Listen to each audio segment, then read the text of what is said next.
And 90% of the people in Scotland do not want weapons of mass destruction. I'm so angry that they're still here. It's an important thing to do. It's an important thing for women to teach the children, you know, wrongs and rights, and that's why I'm here. This is a big wrong.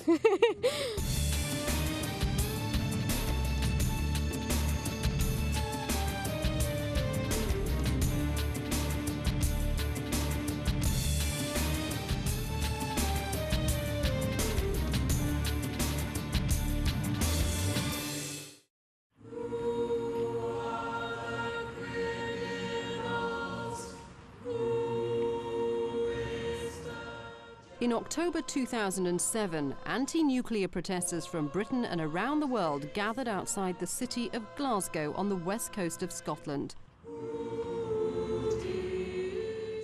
This meeting marked the end of a one-year blockade of the nuclear weapons base in nearby Faslane.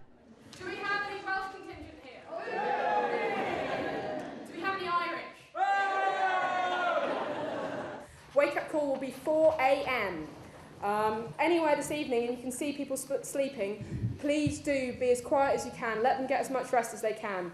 The buses are going to be going in convoy. We're aiming to get to the base for 7 a.m. And then the fun begins. The protests, which became known as Faslane 365, began on October the 1st, 2006. The very first blockade was made up of women. Many of those women had taken part in the original protests against the cruise missiles housed at Greenham Common Air Base in southern England. Greenham Common was viewed as one of the most successful ever global peace protests when the missiles were moved back to the United States in 1991. Here we go.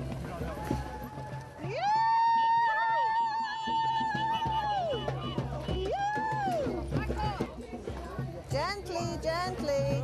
Careful. But earlier this year, the British government pledged to renew the Trident nuclear weapons system. According to the Campaign for Nuclear Disarmament, this will cost in the region of £76 billion over the course of its lifetime. The aim is to disrupt the base and stop it working as normal, because nuclear weapons are not normal.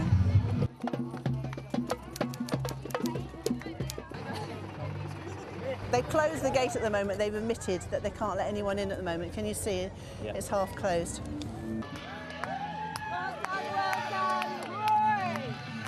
Several hundred people have arrived to prevent this illegal deployment of Britain's nuclear weapons, which are against our international treaty obligations and international law.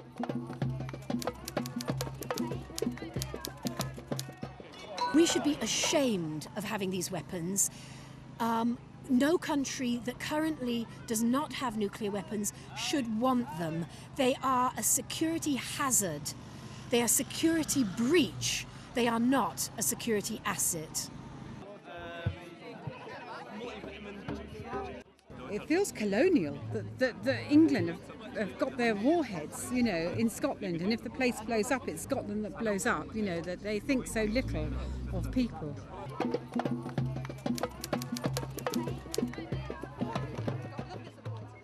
The Scottish Parliament this time, the people have said it, you know, in their vote, that we don't want to have weapons. It's one of the main things. They're supposed to be a deterrent. They're not even for use. And you think, you know, what would this money do? What could this money do for society? The current blockade has been going for a year, but Faslane Peace Camp has been occupied continuously since 1982. That's 25 years of non-violent campaigning, and its residents say it's the oldest peace camp in the world. Harry, just checking for injury. Yeah, there's no injury caused by the... I can't live in a country and do nothing about the fact that we are threatening mass murder, that our British foreign policy still exploits people, that we are creating the problems in the world that we then try and solve in other ways. And until we put our foreign policy right, our economic policies right, we will continue to have these awful things happening around the world. There's a 3-year-old come with her mum and dad, and I know that there's a 94-year-old woman in the Leicester group who's going to come and thumb lock herself and lie down in the road. I've been coming here probably about 15 years. I feel very, very angry about it. As I say, I support the people here 100%, and 90% of the people in Scotland do not want weapons of mass destruction. I'm so angry that they're still here. The Faslane protest now, that's happening right now in Scotland, the Greenham protest in the early 80s, go back to horror among the civilian population at the first kind of round of nuclear weapons in the late 50s and 60s in Britain. But there's always been also a strong strand of women's peace protest, going right back to the 1915 International League for Peace and Freedom, the Women's International League for Peace and Freedom. Faslane is Britain's nuclear submarine base and central to the government's plans to build a new generation of nuclear weapons.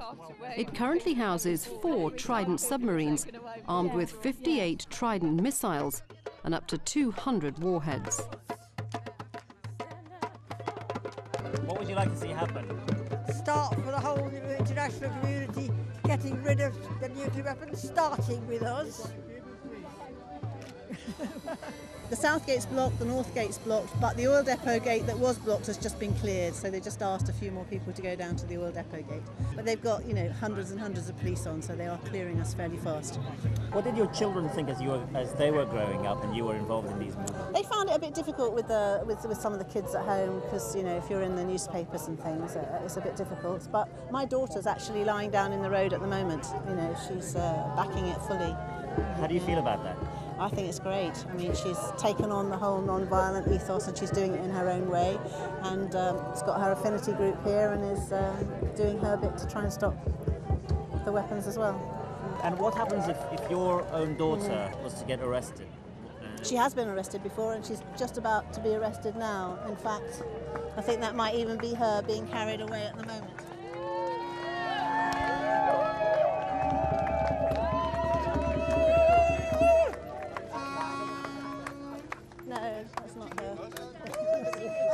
No, it's not her. No. I think she's still down there. The policing here has become very much harder because laws that are brought forward because of supposedly to stop terrorism are being used here to stop peaceful protesters. Happy birthday to you. Thank you. No more tridents. The first time I actually just spent time at the peace camp, I didn't come for a blockade or anything, and I was absolutely appalled. I was disgusted by the sight of all the razor wire.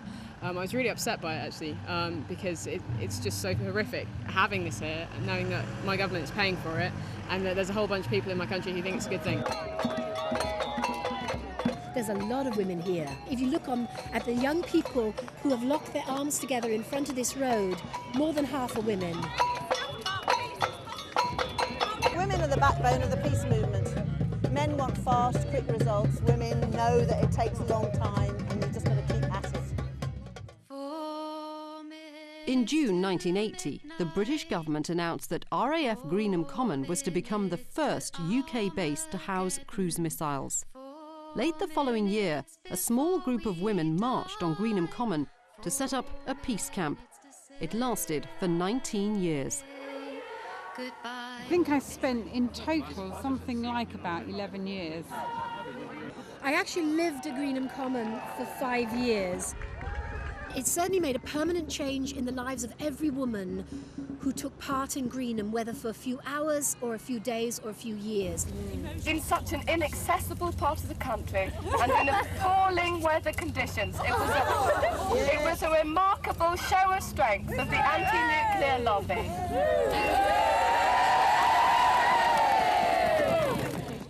So yes, Greenham for Britain and for Europe, and particularly in terms of empowering women, was very, very important because it taught us how we could be non-violent without being passive.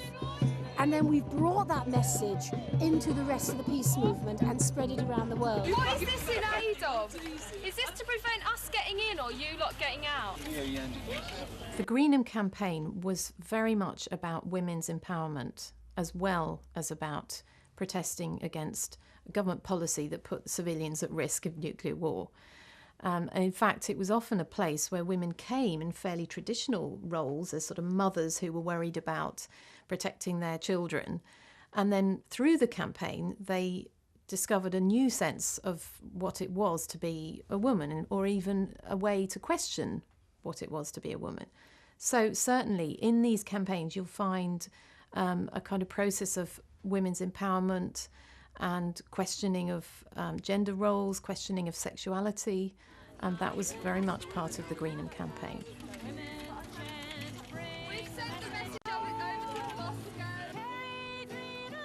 Very first time I went to Greenham, I went because it was this call to join hands on a very cold December day.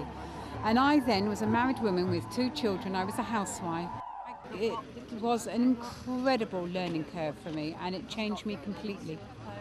So my children grew up there. I didn't stay there all the time. The older one has grown up and she's now a police officer. And she's a police officer in the Metropolitan Police, and that was really hard for me, actually. I sort of thought, how could she do this? How can she support a state that I oppose? But actually, I'm really proud of her, and I sort of think, she has a real sense of righteousness, and actually she says you have to sometimes try and change things from the inside.